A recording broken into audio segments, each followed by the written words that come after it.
Kebalam. Nilufar. Mana. Bu ham rashk qilmaydi. Aha. Aytganman, meni muxlislarim, meni oilam bolam. Shular uchun anaqa qilganman. Ilom yotkilik qilmasin. Alloh asrasin, bir gap bo'lsa, sen qaraysan, lekin xizmatni xalqqa qilaveramiz. Boqayotgan Alloh avvalo pardani xalqni qilib qo'ygan. Xalqni qo'lidan nonimizni topmaydigan qilib qo'ygan. Xizmatimizni qilaveramiz. Endi ichida yaxshi ko'rgani bor, yomon ko'rgani bor, g'ash keladigani bor. Bir odam yaxshi ko'radi-yu, bir narsani hazm qila olmasa, o'zi nimaga g'ash kelayotganini ham bilmay yuradigani bor.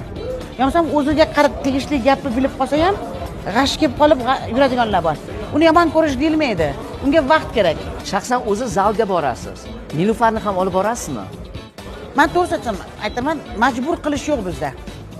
Mani bolam ilom umri uzoq bo'lsin, lekin menga qarab ilhom olmasa, menga qarab dars olmasa, kasal bo'lgisi kelsa semirib, Alloh asrasin, ilom yotib qolmasin, yotib qolgidek bugungacha ham o'zi biladi. Kerak bo'lsa menga qarab sportga borsin. Ona xotinni o'chirib qo'yish kerak. 5 ta bolang bo'lsa o'zingga. Menda bitta bola bor deyman. Sen ashi bolani ehtiyot qilib ber deyman. Orqamda qolinglar deyman.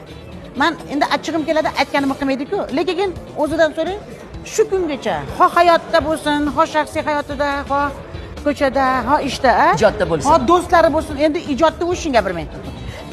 Qatta bo'lsa, nima degan bo'lsam bo'lmay qoldimi shu narsa?